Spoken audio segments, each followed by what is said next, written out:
What's up? TKO, episode 30, I think. I think it's episode 30, I'm pretty sure. Should have checked before, but we'll just roll with it. It's episode whatever it says on the fucking title, dude. Oh, man. I had to find AAA batteries somewhere in my house for my over-ear headphones because they run off of one AAA battery for some reason. And I was using them. I played some Call of Duty recently, and I was just using them to play Call of Duty, and then they died all of a sudden. And I usually wear them when I do podcasts, and I was like, it's not a big deal. I don't need to have them on my ears. And then I sat down here and was just holding the mic, and before I started, I was just like, nah, I can't do it. I need the cans. That's what in this in the podcast industry we call headphones cans from time to time. I was like, dude, I need the cans. I need the cans. So I went and found a AAA battery and an old flashlight in our pantry/storm shelter. I stole one off of that.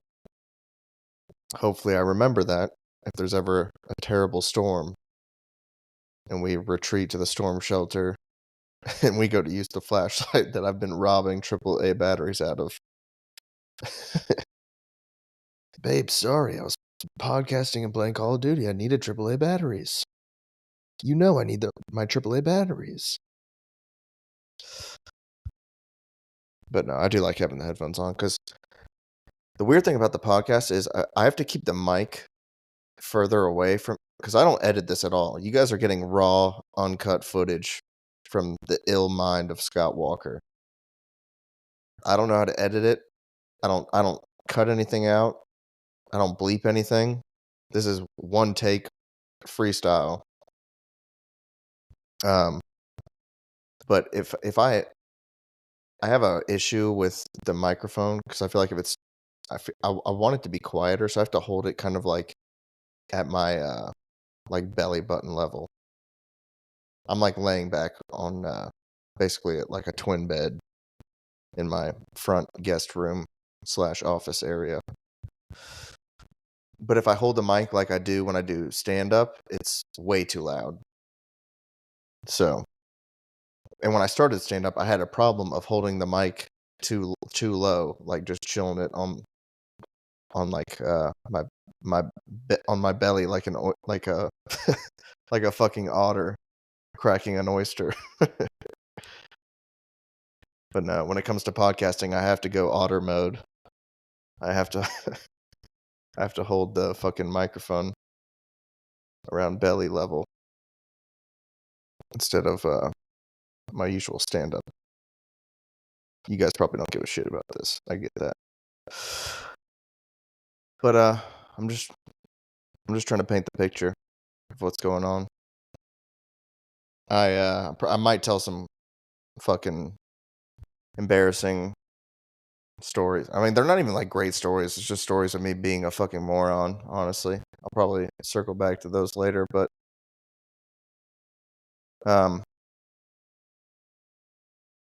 yeah. Maybe you'll find it funny.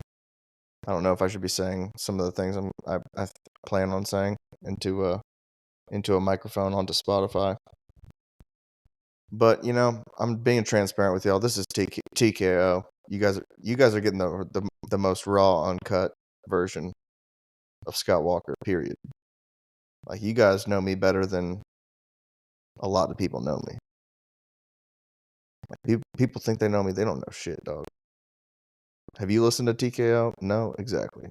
Get the fuck out my face, bro. I ain't got no time for you.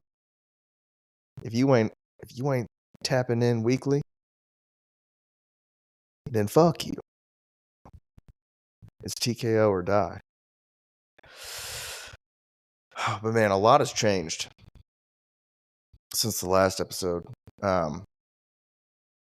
Last episode we were coming off the high of the Capri Theater show that went great, and I was like, man, I hope I get the tape back. Hope the tape's good. Got the tape back. Unfortunately, there was like a 3.5 minute, um, like the first 3.5 minutes of the 20-minute video is like a full theater shot. So I'm kind of just like small in the back of the theater for like the first 3.5 minutes.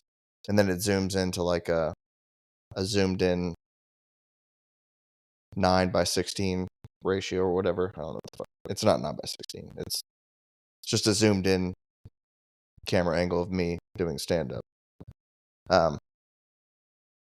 But it was great. The audio turned out to be great, and I like it. So I uploaded it to YouTube. It's getting some decent views. Good content. I'm building my YouTube back. This week I've allocated a week since I've got back from Texas to develop my YouTube. And it's gone good. I've uploaded like 5 YouTube shorts. I've gotten I'm over 10,000 views as of right now. So it'd be interesting to see at the end of the week what we're at. I think I'll probably get like 15 to 20, maybe 15 to 20,000 views maybe on my YouTube. Just trying to get it started, jumpstart it. Just I'm not uploading anything else. Or maybe I'll upload like 2 more shorts. I don't know. It's kind of weird that YouTube shorts are also called shorts too, because they can be up to 3 minutes long. And I was like, that doesn't seem very short to me. Like if I last 3 minutes in the bedroom, I'm not saying. I mean, to me that's a normal duration. I wouldn't call that a short now. Yeah, 3 minutes for a short is wild.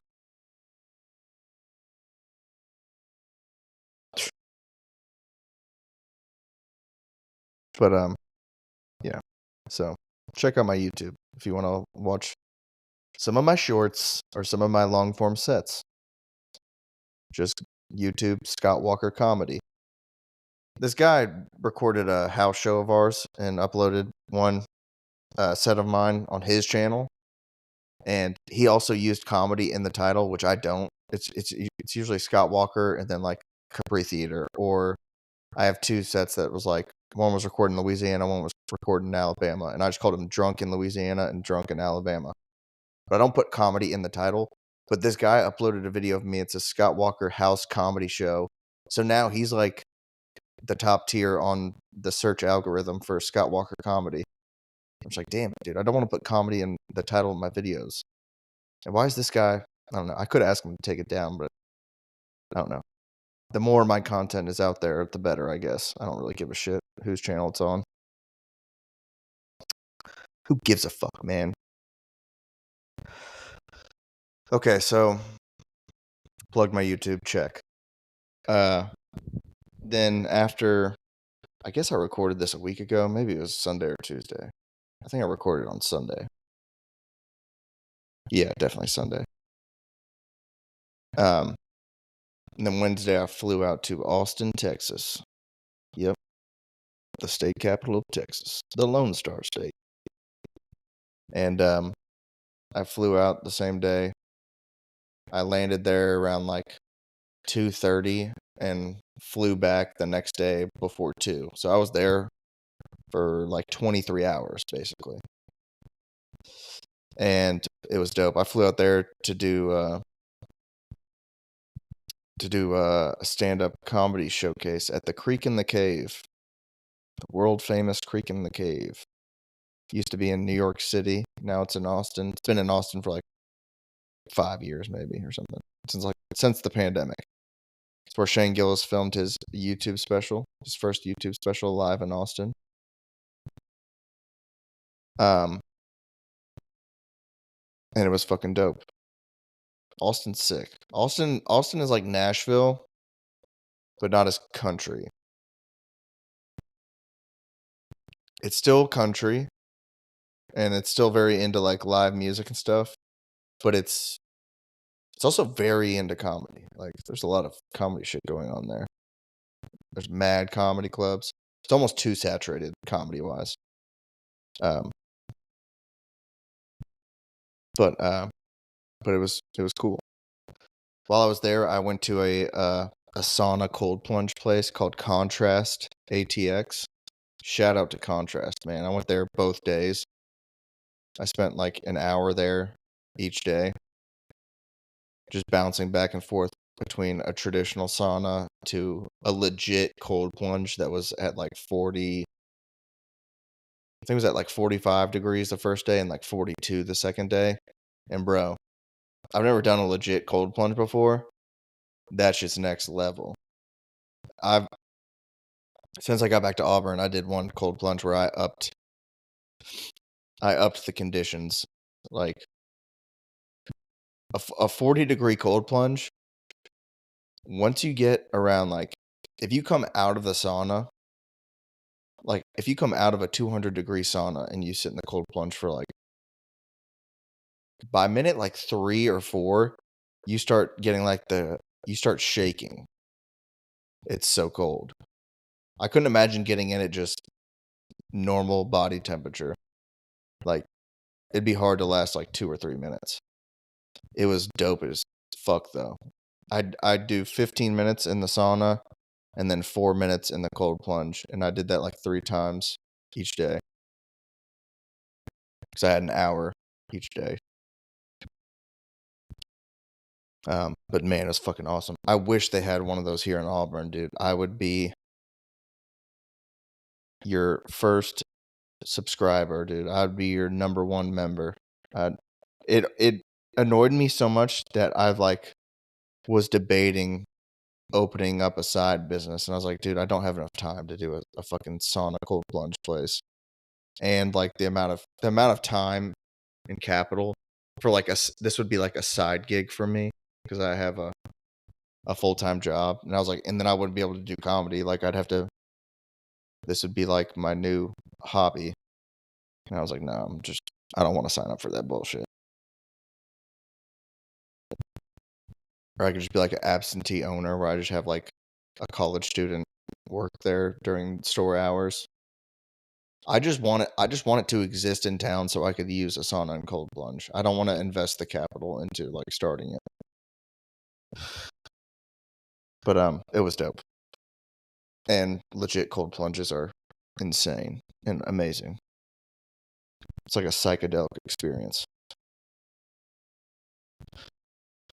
And then, leaving the cold plunge, I was, like, kind of damp, and I was Ubering everywhere, and I was like, "Oh, man." I, like, walked around in the sun and the heat just to see if I could dry off a little bit, and I was like, I'm still, like, like, I would get in my own truck, like, I wasn't soaking wet, and I was like, I don't know, I feel bad getting in someone's Uber. But then, when I was looking for an Uber, it requested one of those Waymo driverless Ubers, and I was like, "Alright, well, fuck it, I'll get in a I don't care if I'm damp or not in a fucking driverless car." So I got in it, and that thing was weird, dude. You can play, like you can shuffle through, like, the iHeartRadio's top 40 hits and shit like that. You can only select certain music to play. Because I was gonna play Project Pat or something. I thought that'd be funny. So I just hit some R&B song, and it was just a girl singing about her punani as I was sitting in a driverless car. And the car was driving kind of aggressive. Like, we came to a stop sign, and it kept on inching out and braking as, like, cars were going by, and I was like, "Dude, you gotta wait. What the fuck are you doing?" It was being aggressive as fuck. But, they got me to my location safely, so works out. It's kinda trippy. I just wanted to do it once to see what it was like, and I was like, not a fan. Fucking hotel charging $7 for a bottle of water, and I found 4 ants in my room. 4 of them, and I was on the 16th floor. I was like, "How the fuck you charging $7 for bottles of water?" I also bought, like, 7 or 8 of them. I spent like $50 on water, and I was there for less than a day. And I was like, how the fuck you guys charge $7 for a bottle of water? And you got ants on the fucking 16th floor, dog. That's crazy. Those ants are putting in work, bro. Scaling 16 stories to get up to my motherfucking room for you to overcharge me on agua. But yeah, I was buying a bunch of them, and the black lady at the counter was like, she was trying to put me on game. She's like, okay, those are $7 a piece, but put them on the room. I was like, damn, I didn't know that, but thank you.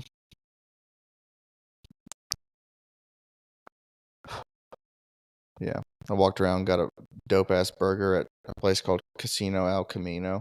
That was like the only real meal I ate there. I like didn't really eat a lot during this whole travel experience. I'd get like a kind bar at the airports and in the hotel, whatever it's called, gift shop. Speaking of gift shop, did you know that they have gift shops in Auschwitz and whatever? There's another one that starts with a B. But they have gift shops at the concentration camps, and they mainly sell like educational material about the Holocaust, like books and stuff.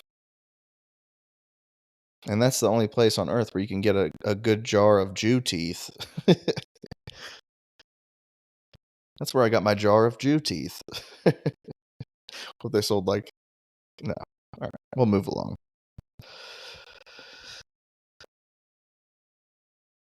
I forgot where I was going. I got totally just derailed by the Jew teeth, the Auschwitz gift shop. Yeah, okay, but I basically didn't eat much. I ate a burger at Casino El Camino down the road in downtown Austin. And then I went back before heading to the venue. I was like, I'm going to do some breath work, do some Wim Hof breath work, get in my Zen state. Did the breath work, feeling good. I grabbed my phone and checked my phone. And like before I was doing breath work, I was like, I wonder if they'll let me open. I assume I'm doing 10 minutes. Maybe I'll get to open and go first because I kind of like opening and going first, trying to set the tone. I was like, maybe I'll be just like a feature in the middle. But I wouldn't mind going first if they want to let me go first. I assume I'm doing 10 minutes regardless. And then I opened my phone after doing my Wim Hof breath work. I'm in my Zen state. And I find out I'm closing the show and I'm doing 15. I was like, oh my God, I need to get my 15 ready. So I quickly put together a 15. But it was cool. It's cool as shit. I mean, I never did a set in Texas. Never did a set in Austin. And my first set in Austin was closing a show at the Creek in the Cave, doing 15 minutes. Like, I've never even done an open mic in that fucking city or state. It's a blessing and a great opportunity. It's the most, it was well worth the trip. Got to hang out with my buddies, Jasper and JD. It's a good time. Just quick there and back. Flights weren't bad. Flight out was easy, a breeze. Flight back got kind of bumpy when we got close to Atlanta. The stewardess was like, everyone sit down and buckle up. We're about to go through some very choppy turbulence, okay? Everyone sit down and buckle up. And I was like, bitch, calm down. You're freaking me out. What the fuck? Because the pilot came on and he was like, hey, everybody. We're going to be approaching some clouds and just a little bit of turbulence heading into Atlanta. But we should be into Atlanta pretty soon. And we're getting there about 20 minutes early. So everybody buckle up and we'll get you there shortly. And I was like, thank you. Thank you for notifying me in a calm manner. This bitch was like, sit down and buckle up. We're about to die. Like, bitch, you got me freaking out. And then we landed, and she was like, everyone, she was cracking jokes. She was like, all right, make sure you do this and do that, because I don't want something to go wrong, because I don't feel like doing the paperwork. And like one or two people on the plane maybe chuckled, and I was like, bitch, shut the fuck up. Don't be cracking jokes. You ain't no comedian. And then she went back to the well. She was like, And then also make sure that everything is put back into this or that. Because, like I said again, I don't want to do paperwork. And I was like, call back. Uh-oh. Stewardess is hitting callbacks. Like, get me off this fucking plane. You're going to freak me out and then start cracking jokes and doing callbacks? You're like, everybody sit down and buckle up. We're about to fucking die. I don't want to do paperwork. Remember, guys? Remember when I said that? Because I don't want to do paperwork. I was like, man, fuck you, bitch. Pissed me off. But we're back in Auburn. I'm back to, I want to focus on new material. We've been traveling and doing a lot of showcases and shit like that, and I think I've got like 2 showcases, one in the middle and end of August. But I just want to do local spots and do open mics and just try to get as much new material out as possible. And by that, I mean, like, I'm going to be bombing, probably. Like, I'm just going to be throwing shit out there and trying to make up jokes on the spot. So, there's a good chance I'm going to be doing some bombing, man. But, we'll see what works. If I have fun with it, that's all that matters. Because I just want to work on new material now. I want to feel like I'm starting over with nothing. I have no jokes. I'm not going to the well on anything. If I'm doing an open mic here in town, I'm just going to try to do some new material and just live or die on it. I don't want to go back to the well. Okay, we've been doing showcases. I've been doing a lot of jokes. I mean, I've done this month alone, I've done hours of stand-up comedy. Like over 2 hours. So, like almost 2 hours of it is showcase material, which is like, I mean, only like 10% of it was new, kind of. 10 or 15 maybe. But because I do try to work in new stuff every now and then, but I just want to focus on trying to come up with new ideas. It's the hardest part of this, but it's the most interesting part, is idea generation. Trying to come up with clever, unique jokes. It's the hardest part, but it's my favorite part of this. It's the only reason why I still really do it, to be honest. I don't really want to. It's the creativity of it that I'm drawn to, and the trial and error, the seeing what I can do with a concept and how I can make it funny. I like to compare it to, like, it's almost like Sir Isaac Newton sitting below the apple tree, and the apple fell, and he learned about gravity from it. That's kind of how I think about comedy now. Is I'm sitting under a tree that bears fruit, and the fruit are good joke ideas. And because I used to sit down in periods of time, there'll be periods of time where I just feel like I'm in the zone, and I just start throwing ideas in my notes app. But a lot of the times when I first started, where I'd sit down, like every Sunday, I'd sit down for like an hour and try to write jokes.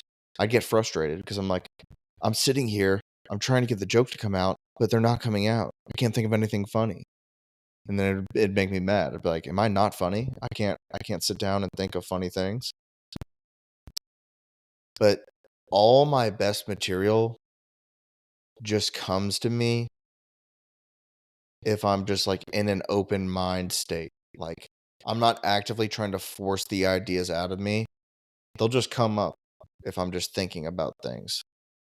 And if I'm just paying attention and being aware of my thoughts, every now and then I'll catch something and be like, damn, there is something kind of funny about that. Because I'm always kind of like riffing and trying to make myself laugh in the back of my head, kind of. I know that sounds psychotic, but maybe it is. Maybe I'm mentally ill. But rather than like, it is good to have a practice to sit down and try to write. But to me, my best jokes come when I'm just living life and just waiting for them to come to me. Like ripe fruit falling from a tree that I'm sitting beneath. And I have to be under the tree, I have to be waiting for these ideas. I can't just be I can't be playing video games or I can't be distracted by, I have to there has to be a part of me that is always waiting for the fruit to fall. And now that I'm focusing on new material, there's ways that I can shake the tree a little bit to maybe help the fruit fall. I get kind of in like this is like one of those phases where I'm just it's really hard to explain, but maybe I can shake the tree a little bit to move the process along, but I can't cheat. Like the fruit will fall when it falls, and I just have to be there to catch it. The good jokes and the good ideas are going to come. I just can't rush it, basically. I can try to shake the tree, I can try to climb the tree, but they'll fall when they're ripe. And it might not even be like a polished joke, it'll just be an idea, like the GoFundMe. GoFundMe, I did a joke on GoFundMe over a year ago. It was good, it was alright. I brought it back in a different style. It was good, it was alright. And then I redid it a third time. The idea just kind of came back to me. Because I just put it on the shelf. I was like, I don't know what to do. I don't know what to do with this. I want to put together a joke about GoFundMe. Um, and the three ways I went about it were kind of similar. And then I ended up on the way that I like it the most. And I was like, perfect. Because sometimes like a ripe fruit will fall and I don't know what to do with it. It's like you give me like it's some sort of fruit that needs to be prepared. Like it's a fucking pineapple. It's like I can't bite into this pineapple. What the fuck? I need to go home, cut off the fucking leaf top, cut off the skin, dice it, and then maybe I didn't like it diced. Maybe I dry it or I don't know. I was gonna do a peach analogy. I felt like that would have been better, but you can just bite into a peach. But I was like, I was trying to make peach cobbler. I had to figure out how to make peach cobbler to get the joke that I wanted out of this peach, you know? The analogies in this episode are crazy. I'm sorry if I lost you.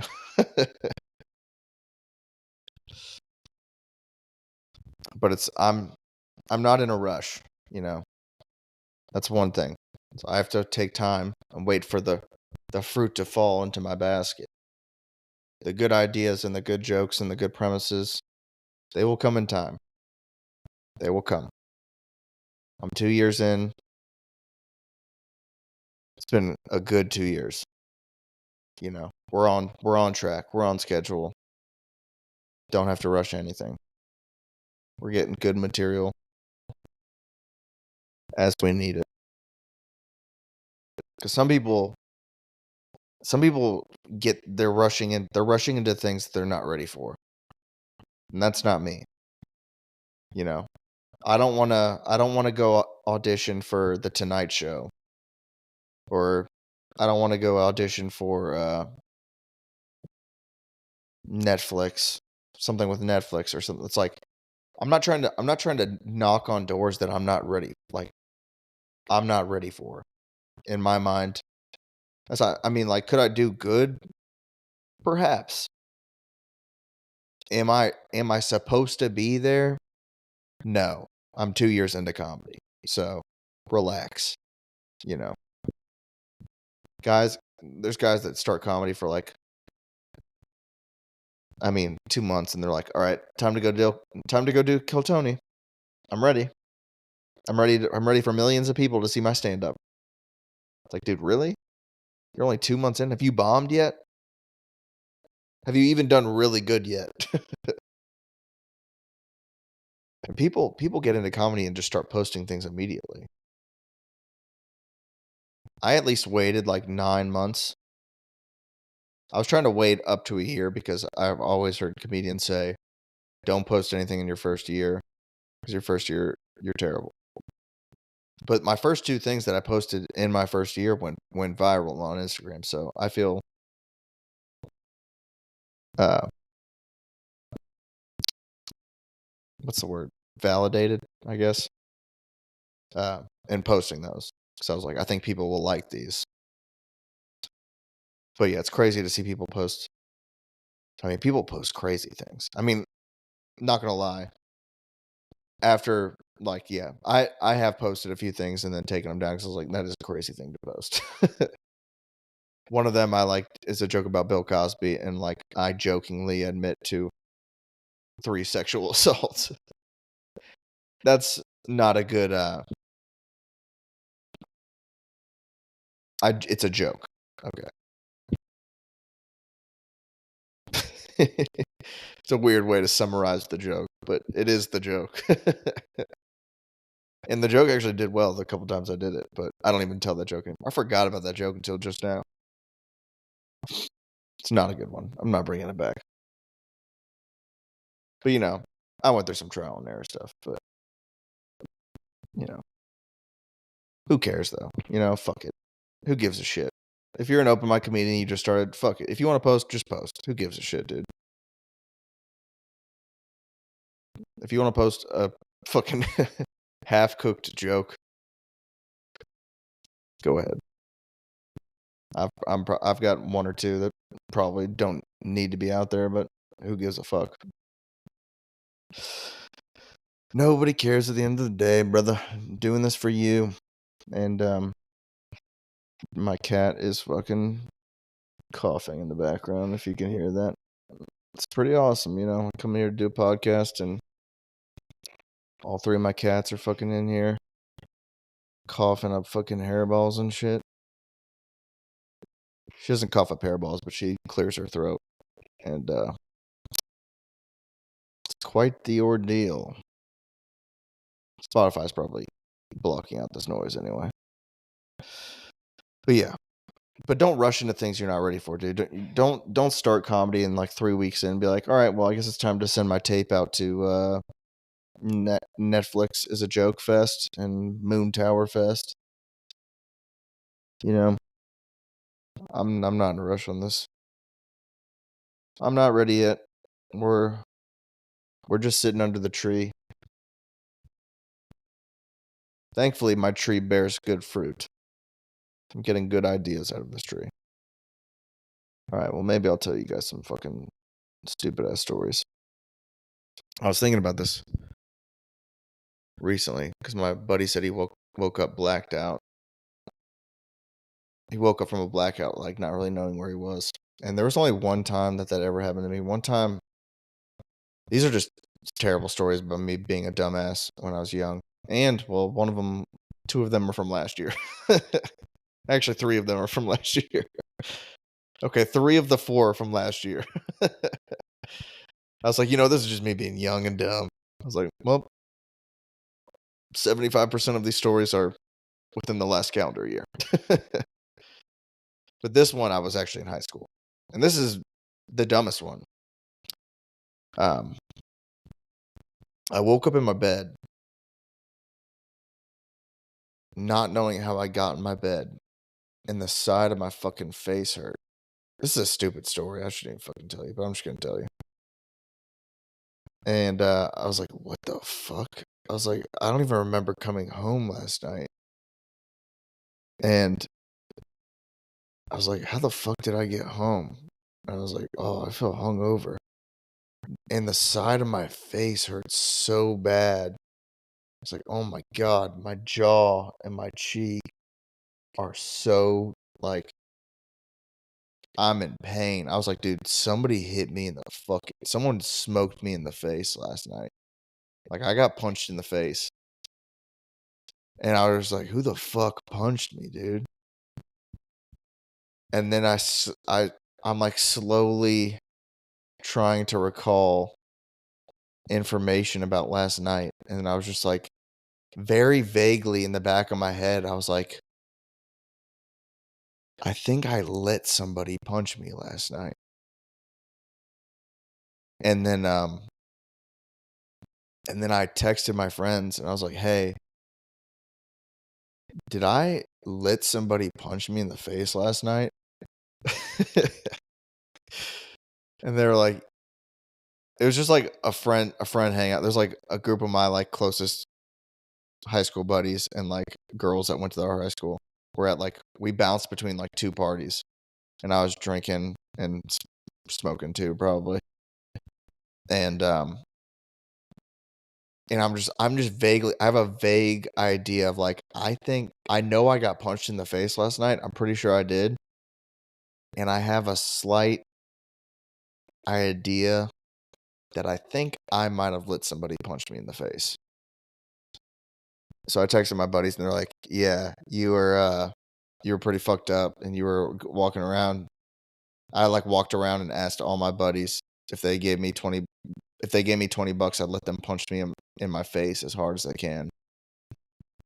And thankfully all of them said no. They're like, "No, I'm not going to punch you in the face."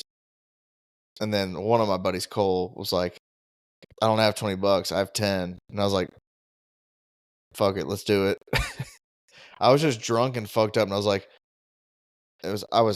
this was me when I was into fighting, I was a fucking animal jackass dickhead. I was just like, "Yeah, I'm fucking tough as shit. I'll fucking walk around this party. I'll let anyone fucking punch me in the face if they give me some money." Because I was like, I'll get 20 bucks and I'll buy a gram of weed. That's worth, you know, a minor concussion and losing brain cells. And there was a video of it. I kind of wish I still had the video. It's kind of a shame that I don't have that. Um, but I saw the video and like,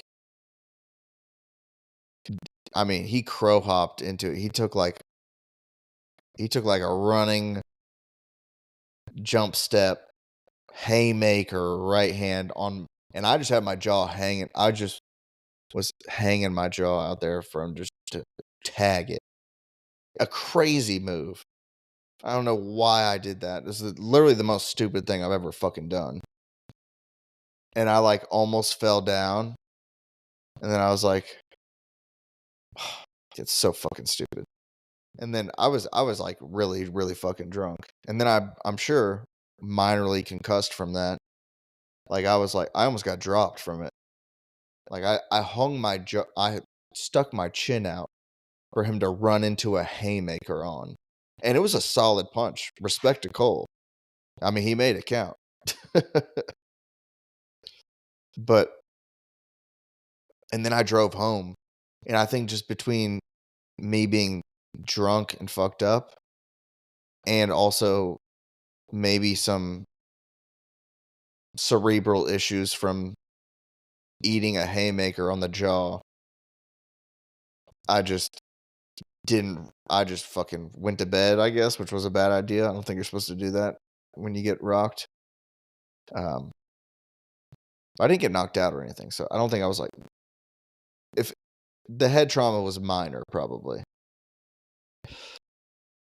But I don't remember getting home, driving home. I kind of vaguely remember driving home, um, and just being like, "Yo, I gotta strap up." And I like walked out that morning. I walked out and checked my car, and I was like, "Holy shit! I parked completely normal, and I was driving a H2 Hummer too. I was driving a crazy big vehicle. I was like, "Oh, yeah. There's not a scratch on it."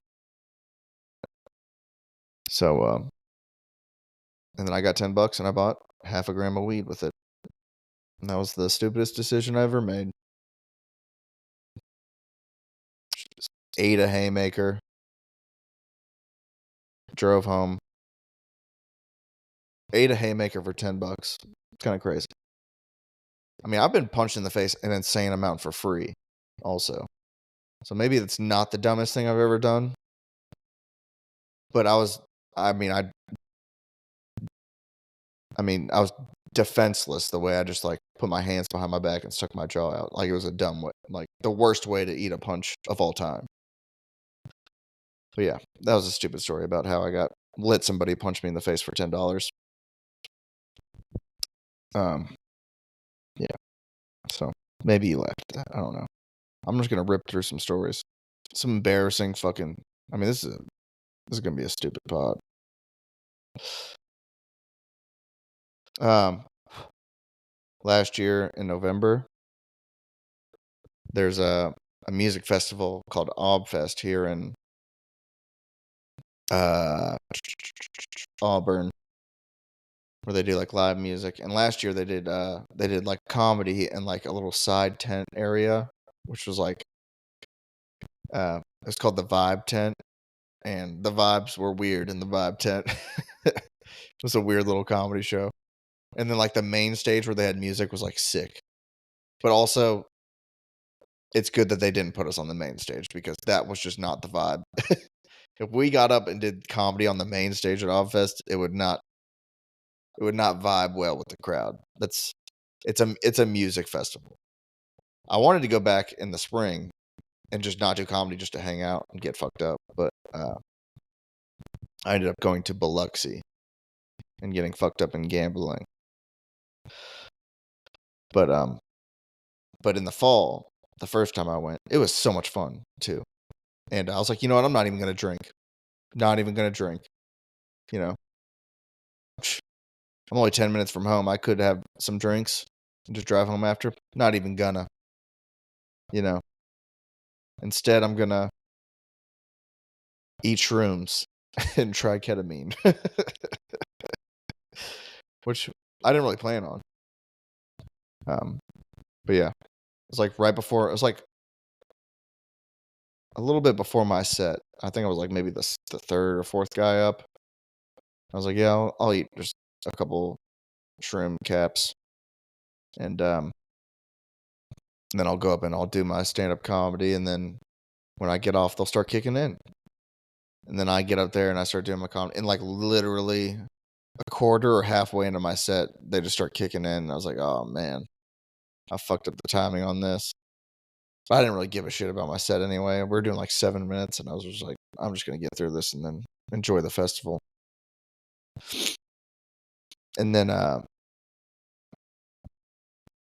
hanging out with the buddies, the fellow comedians. And we're about to start a podcast.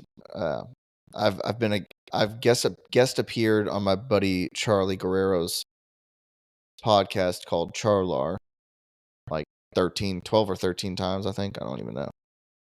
I've been on like almost half the episodes, I think. And there's one called Obfest. It's the first one. They did a second one, the one that I wasn't there for, and I was in Biloxi. But the first one, we're sitting down to record it. I'm on mushrooms. I need to go pee. One thing about the area where the Obfest is, it's like a ATV dirt bike park. So it's like trees and paths and trails. So like you can walk into like it feels like an ATV is gonna pull up anywhere you go to pee. So I like sneak off over by my buddy Reeves' truck. It's a silver Toyota Tacoma, and I'm just peeing next to it. I'm just like, all right, good. Finally, I found a spot. I'm just peeing on shrooms, and I'm sitting there peeing,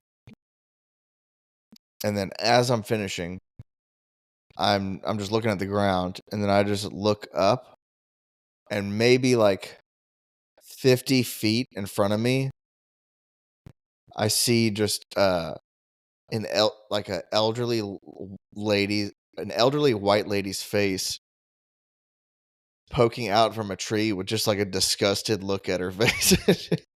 And she's staring at me and my tiny little penis peeing. And I was like, ah, I put my penis away. And then I fucking ran back to the podcast, and the podcast just started. So if you turn into Obfest, the first one on the Charlar podcast, as soon as that podcast started, I had just indecently exposed myself to a 50-year-old white woman and ran back to the podcast on shrooms.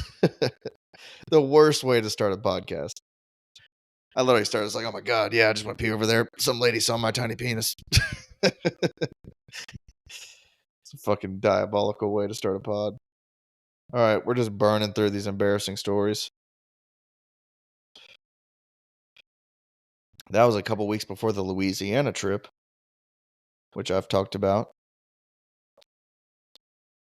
What was I going to talk about on this one? The Louisiana trip was just a fun hang, really. I didn't really do, well, yeah. This was 2 weeks after Obfest. And, you know, I also tried ketamine at Obfest after the pod. And to be honest, didn't really feel much. Nothing really noteworthy on that.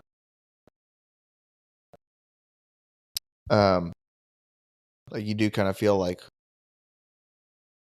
somewhat anti-gravitational. It's hard to explain, but nothing to write home on. But the Louisiana trip, we got down there. We're doing 2 shows on a Friday and Saturday in Baton Rouge. And we get down there on a Friday.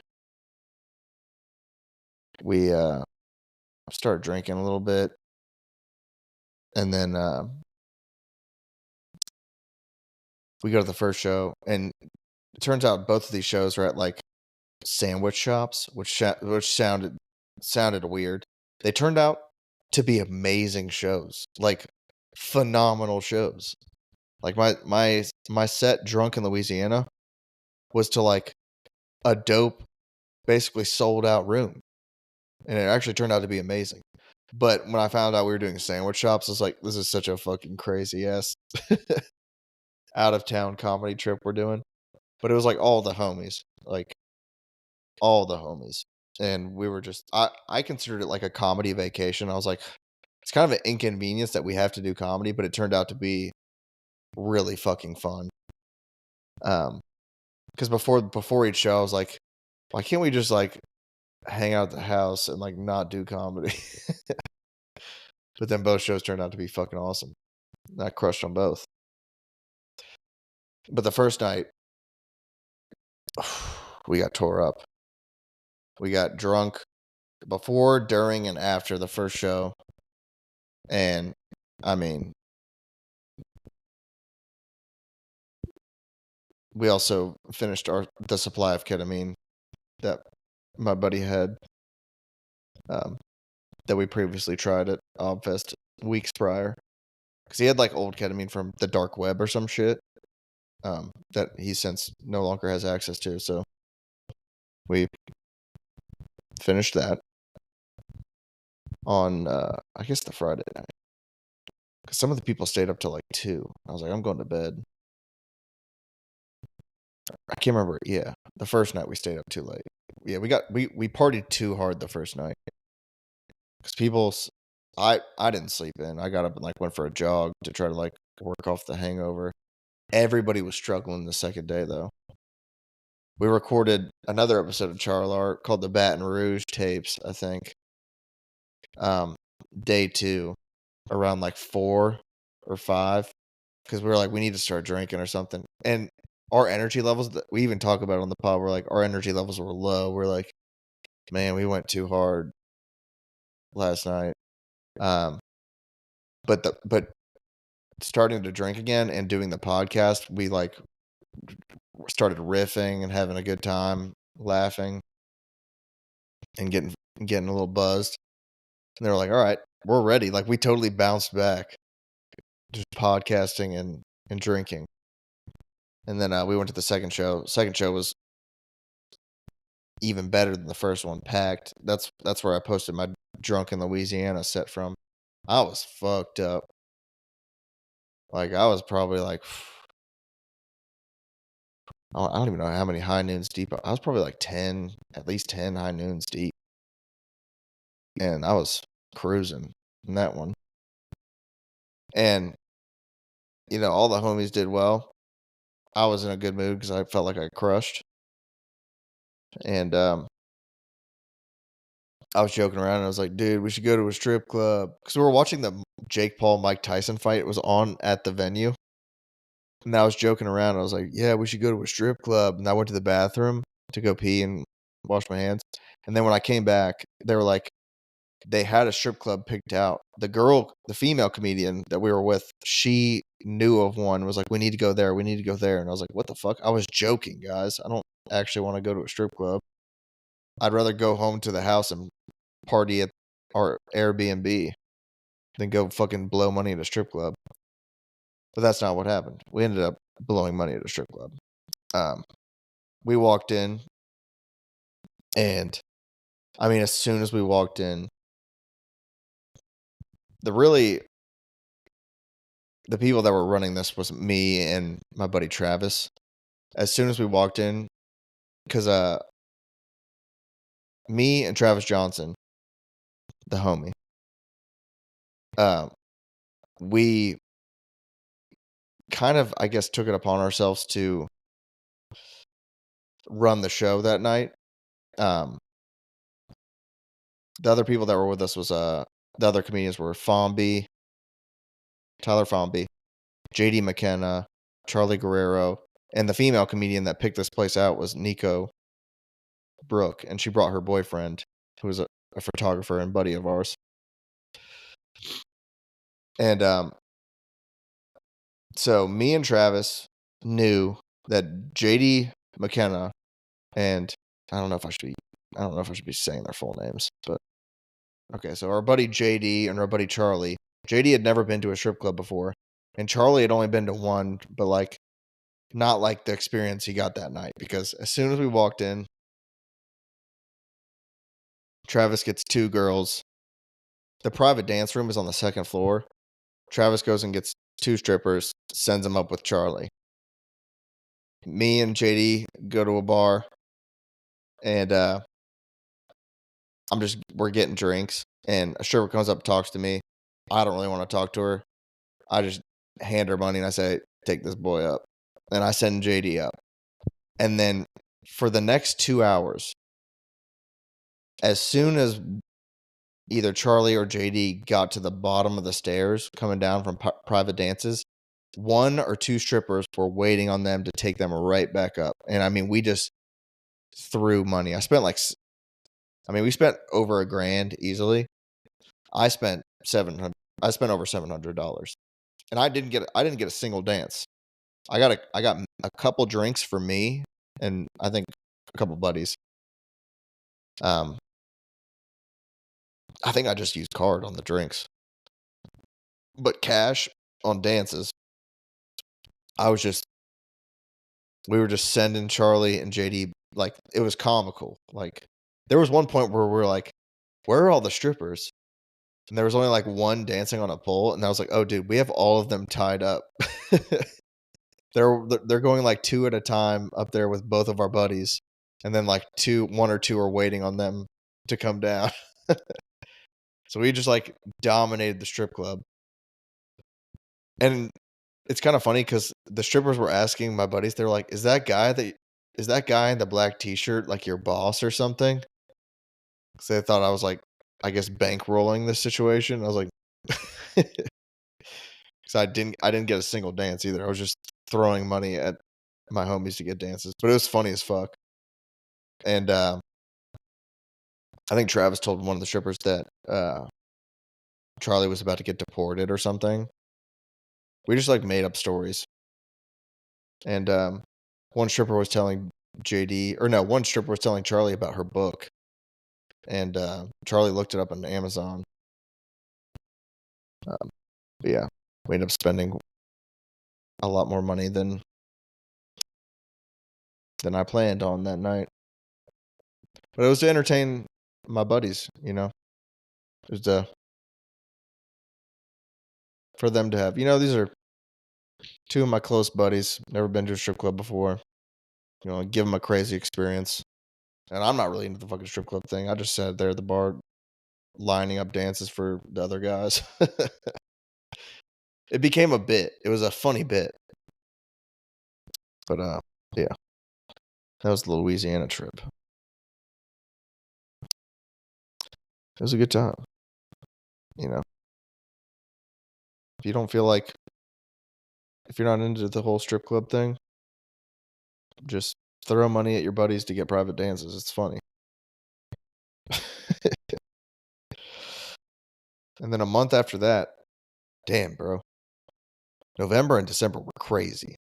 Yeah, like literally a month after that, I threw a comedy house party where I had like comics from Columbus and Birmingham. Basically the my buddies from like the Charlar podcast. It was like Reeve, John, Charlie, Travis, and Charlie brought one of his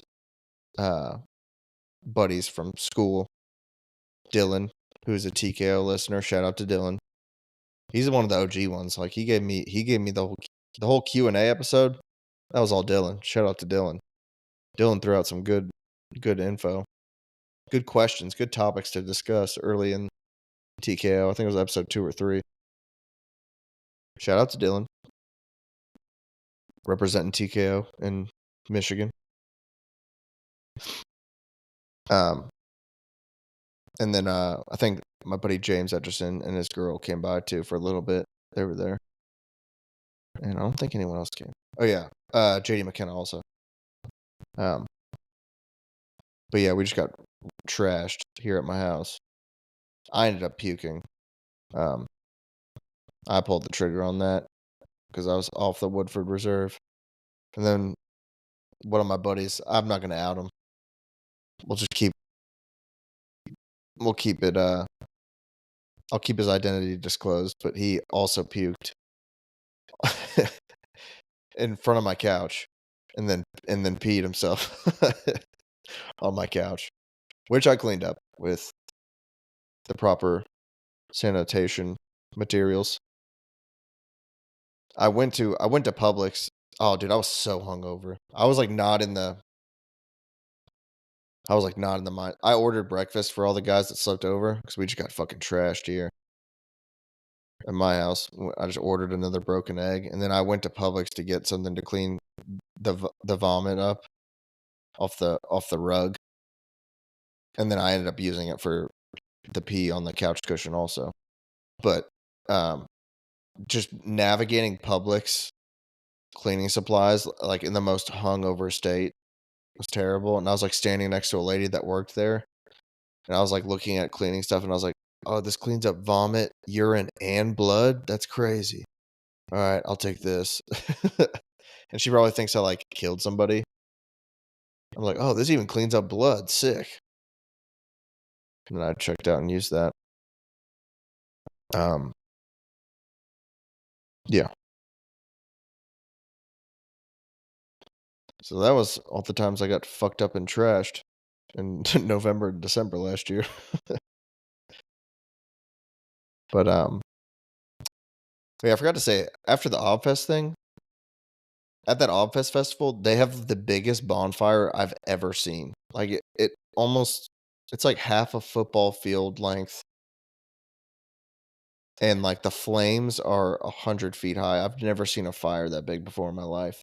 My buddy Charlie had to move his car because it was gonna like damage his car. He was like 100 feet away from the fire, and the heat coming off of it was insane. He like threw water on the side of his car, and it immediately evaporated. His car was so hot. And he was like, "Fuck, I gotta move my car." It was wild. I forgot to mention that. I probably left out some. I don't know. I'm terrible at storytelling, so I was just gonna like throw out these random stories of getting fucked up and doing crazy shit.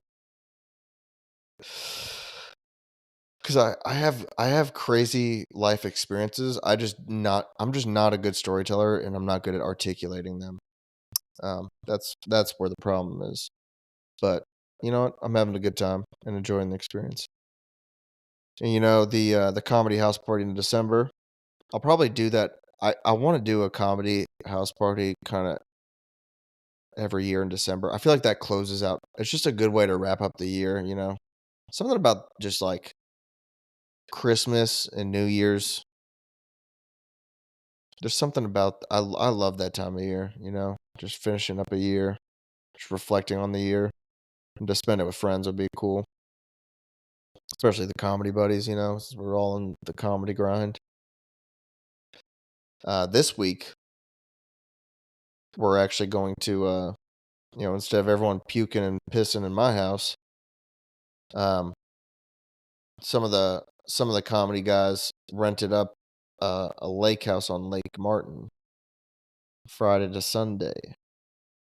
So we're gonna be puking and pissing on Lake Martin, not my house. But it's like 6 to 9 comedians, basically like the same that were at my house party, I guess. Yeah, almost the exact same. And then like James Young and Bryson are gonna be there this time. But yeah, we're gonna fucking party and drink at the lake. It's gonna be fun. I might pick up cigars too. I don't know. So maybe I'll have some stories to tell about the lake. Probably not. We're probably just gonna have a kick-ass time. We'll probably do one of my buddy's podcast called Charlar. I don't know. We might have too many people to do that. It might just turn out just to be a hangout sesh. I think we exceed the number of microphones. You can't just have like a four or 5 man pod and then like exclude 2 to 3 people. We've done it before though. We did it in Louisiana. But whatever. Anyway, guys. Well, I told you some shitty stories. I confessed to doing embarrassing and terrible things. And that concludes the pod. Hopefully you laughed at some of it. I'm trying to work on my storytelling. So if it wasn't good, that checks out. That's pretty standard for my storytelling. But if you laughed, let me know. Send me a DM. Be like, dude, those stories on TKO were hilarious. Or give me some constructive feedback. Be like, hey, stop being retarded and just tell the fucking story. Part of it is like me leaving out details and knowing what needs to be covered and what doesn't need to be covered. Because I'll be like, oh yeah, this thing happened too. And then I'll totally forget something that's like an important part of the story. Because I got brain damage. I've been punched in the head a lot. Anyways, yeah. So after this weekend at the lake, I'm going to go back to, because 99% of the time I'm biohacking, taking care of myself, working out, supplements, all that, So this weekend, going to get a little fucked up. July's been a fucking party. I mean, this is going to turn out to be the funnest month of my life, I think. So far, maybe. July 4th, partied with my hometown homies at Lake Lanier. Oh, yeah, the night before that, I did 2 30-minute two 30-minute shows.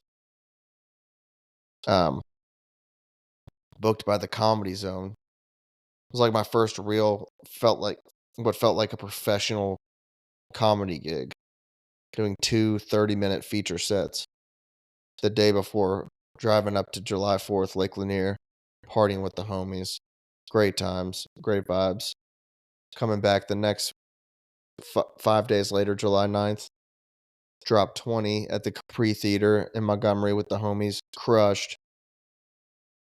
Next week, flew out to Austin, Texas. Closed a show at the Creek in the Cave. My first set in Texas. Dropped 15 at the Creek. Hanging out in downtown Austin. Great vibes. And then closing out the month at Lake Martin. Comedy Lake House retreat with the homies. Getting fucked up. Doesn't get much better than that. I mean, that's a fucking... This has been the funnest and most development as a comedian I've gotten in 1 month. Period. I've done like over 2 hours of comedy this month alone. Which is crazy. Long form sets too. 2 30-minute sets, a 20-minute set, a 15-minute set, and then all the small sets are like 7 10-minute sets. Which are like, those aren't short sets. 7 10 minutes is a decent little rep. It's only getting better, man. One step at a time, not rushing into things, enjoying the process, sitting under the tree, and waiting for the ripe fruit to fall to me. Patience. Enjoying the journey. And the memories along the way. Shout out to the listeners of the TKO podcast. Dropped a little bit over an hour. Longer than usual. But I hope you enjoyed it. Love you guys. Have a good week. I'll see you next time on the next episode of TKO.